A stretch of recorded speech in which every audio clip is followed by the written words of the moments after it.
Buongiorno bella Italia! I just couldn't wait to taste the real pizza and finally verify all the rumors about this country. And this time I'm not alone. First stop, the capital of fashion, Milano. The city is just okay, it has some nice spots, but what you notice once you spawn in the city center is the pinnacle of clothing avant-garde which you won't find anywhere else in Europe. And since I'm absolutely disgusted by the notion of fashion and the whole ridiculous buzz around it, I just couldn't leave it without adding my 2 pennies.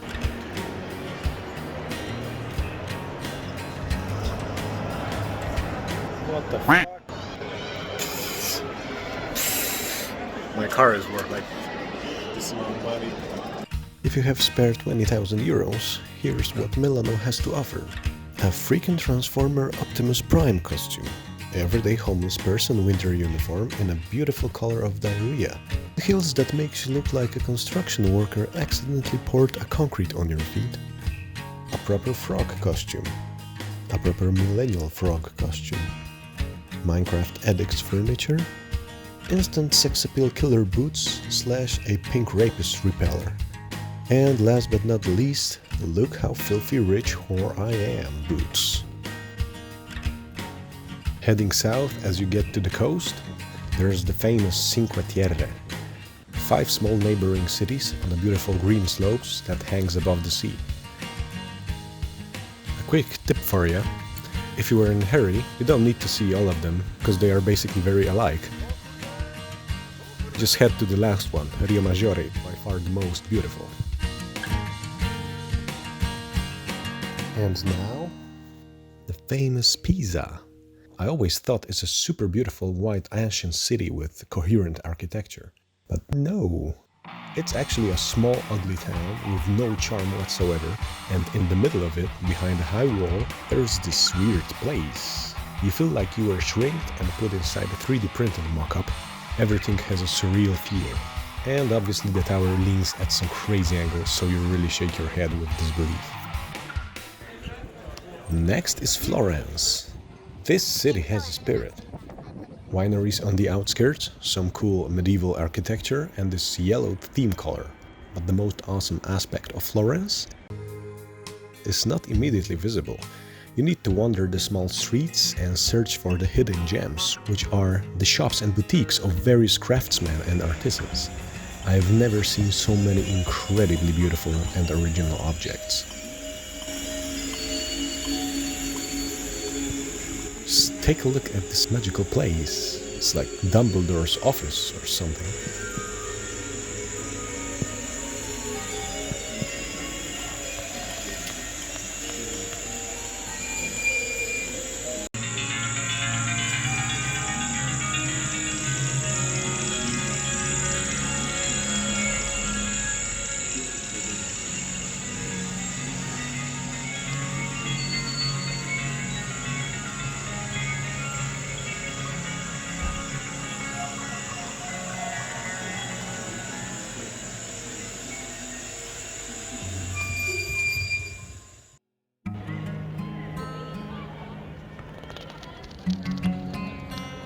Between Florence and Rome, I highly recommend to stop in the stony city of Siena. Its design and architecture is so coherent and so atmospheric. Wandering the streets in the night when it's dead quiet is a pretty immersive experience. Not far from Siena, there's even a better place, a hidden gem of Italy, the azure hot springs of Termas di Saturnia. Absolutely mystic place. And the night bath in the moonlight dancing on the steam around is simply an otherworldly experience. It's like a high-class outdoor spa with visual effects. And it's free.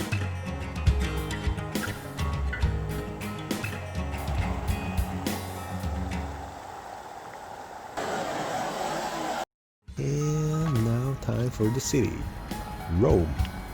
We started sightseeing it from Vatican, which to me is a big joke. Isn't it a cradle of the religion that promotes asceticism and modesty?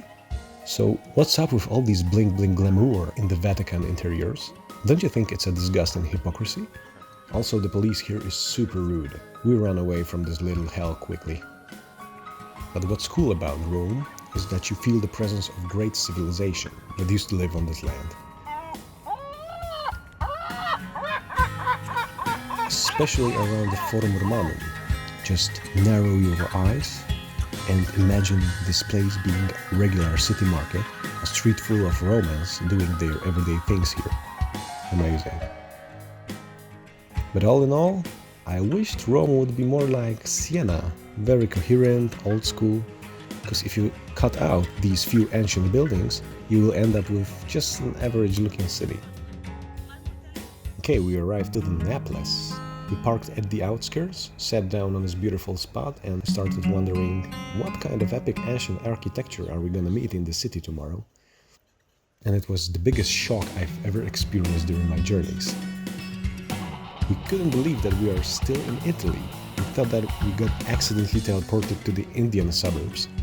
The city is a mess. And driving through it, it's like a war.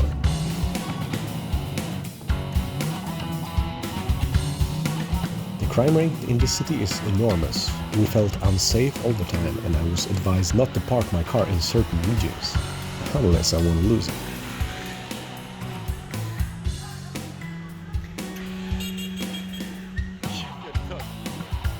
Also look at these weird altars with family pictures and the shops with figures and dolls of saints to dress. So look at that, this is like beyond creepy. Took a couple of hours before this atmosphere sinked in, and what a surprise, we actually started to enjoy this crazy weird chaos of disorder. It's so different.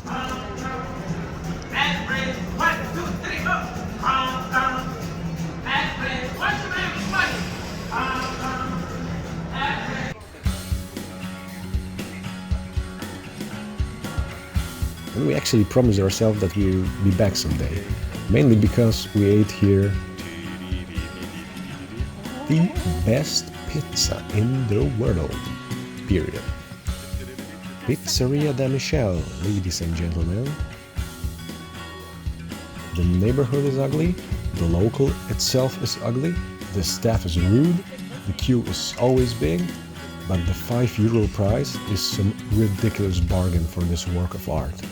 You need a poet to describe it. Oh, sorry.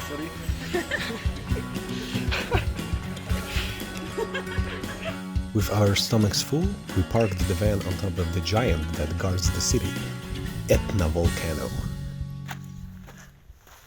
The grim shadow that it casts on the city below reminds that our existence depends on the goodwill of our Mother Nature.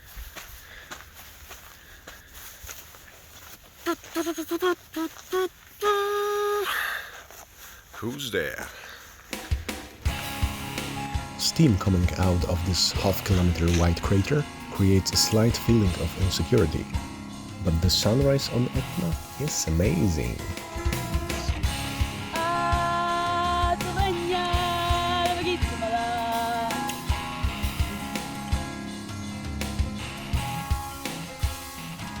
We gotta wake up at 6 AM, 3 hours before the opening, to get on top for free.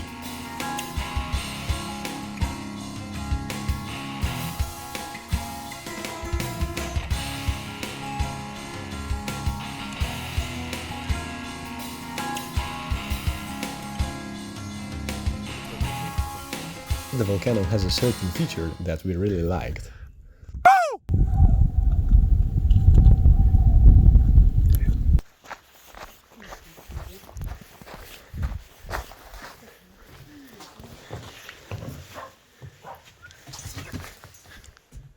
Jeden. Dobra, chyba złapane. We continue going south. And as you see, additional pair of hands during traveling is always welcome. Also when it comes to capturing cool moments.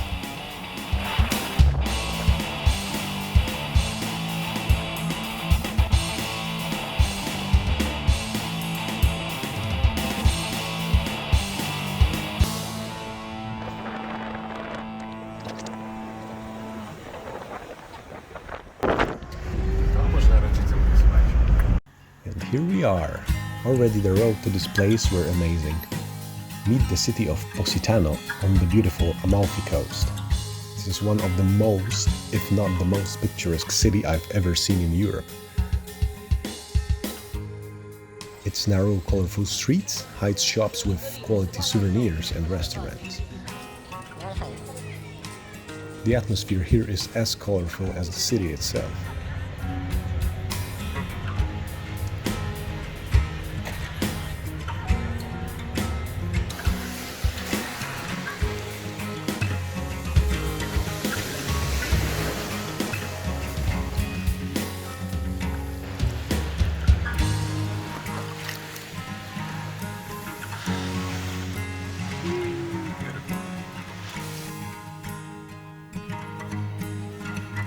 An awesome breakfast in an awesome location, and we're heading to the Sassi di Matera, the city of stone, where the rules of symmetry, of regularity, of alignment does not exist. Buildings were erected in a totally chaotic way, sometimes on top of each other. When wandering in the streets, you feel like time stopped here like 1,000 years ago.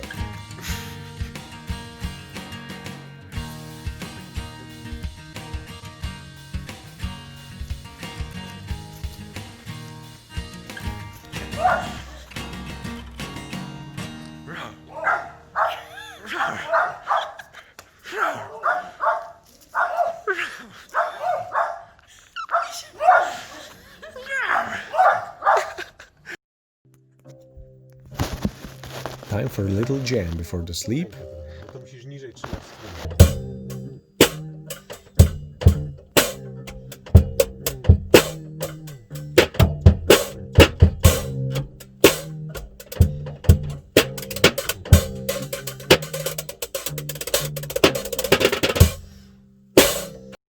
And in the morning, quick look at Sassi di Matera in the daylight. Wow, it gives so different impression. The rocks around it are so soft that people used to carve big multi-chambered homes in them and lived here hundreds of years ago.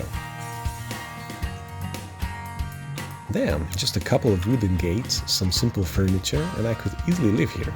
Seriously.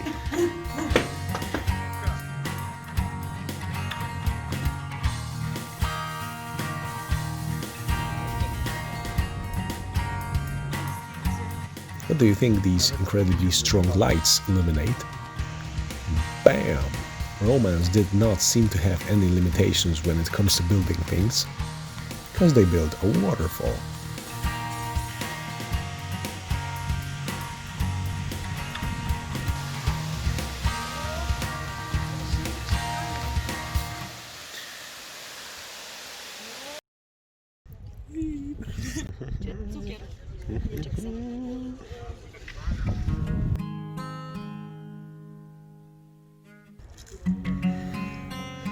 Sweet stop in Assisi, and we got to another unusual attraction of Italy. The quotation mark volcano of Monte Busca. We were trying to get our van nearby to make a camp, but it was too steep and slippery. Hidden somewhere in the middle of nowhere, hardly visible from the distance, you really need to get close to find it because it's on the hill.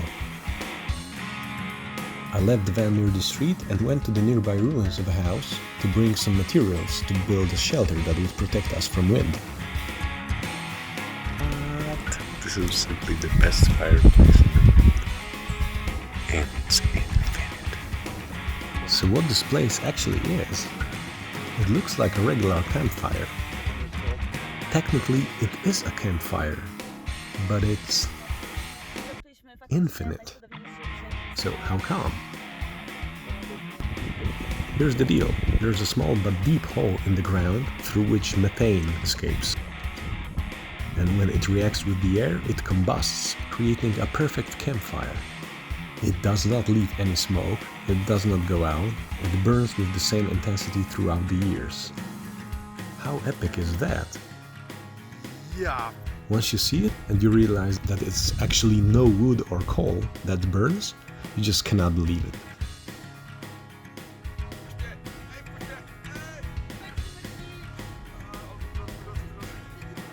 Being in Italy and not visiting Venice is a sin. This place is unlike any other, a city without a single car or bicycle. As we get there really hungry, we headed straight to a dining place. We obviously searched for the cheapest and the most casual, and we found this gem hidden somewhere in this small street at the end of the city, the Puppa Bar. Coolest place, coolest food, and coolest guests ever. It really attracts and connects very distinctive people. Here I would like to send a big hugs to Natalie, sweet Estonian girl who basically offered us a couchsurfing after like 2 minutes of talk. A night in a true Venetian old apartment? That was something.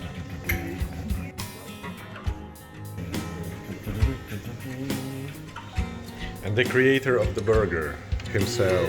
Say hi to the YouTube. We were lucky to explore Venice during the Corona time, because there was almost no tourists at all. We were able to see the real Venetians doing their things. Fun fact, Venetia is constantly being flooded. So they built an anti-flooding system that costed nearly 6 billion euros. The process was incredibly long, it took like 20 years, due to enormous corruption and technical difficulties. And as we were in the city, it was the very second time that the system was launched and saved the Venice from the flood. Otherwise, we would stuck in Natalie's apartment because there would be like half meter of water in the streets. Oh, and one more thing. As far as I know, every launch of the barrier cost like 3 million euro. What the hell? And the big finish. Above the Venice, the Tyrol already begins.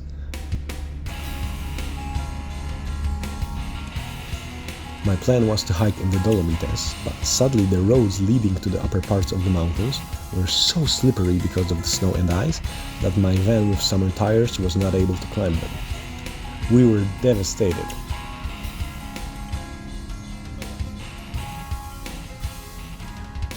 Anyway, just driving through these mountains was a sick experience. So, enjoy the views as I'll be summing up the Italy.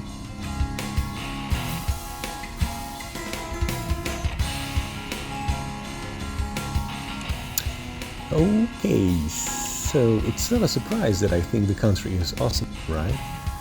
But it is surprising how uneven it is. Some regions are super attractive, and some regions people are extremely friendly and warm.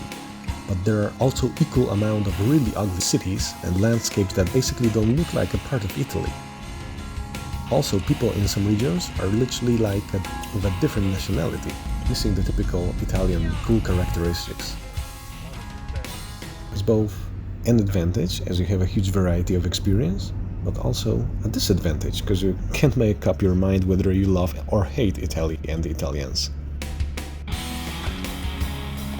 But all in all, it was a huge fun, and I will definitely see you soon, Italy. Dolomites and the Deep South are still waiting for me.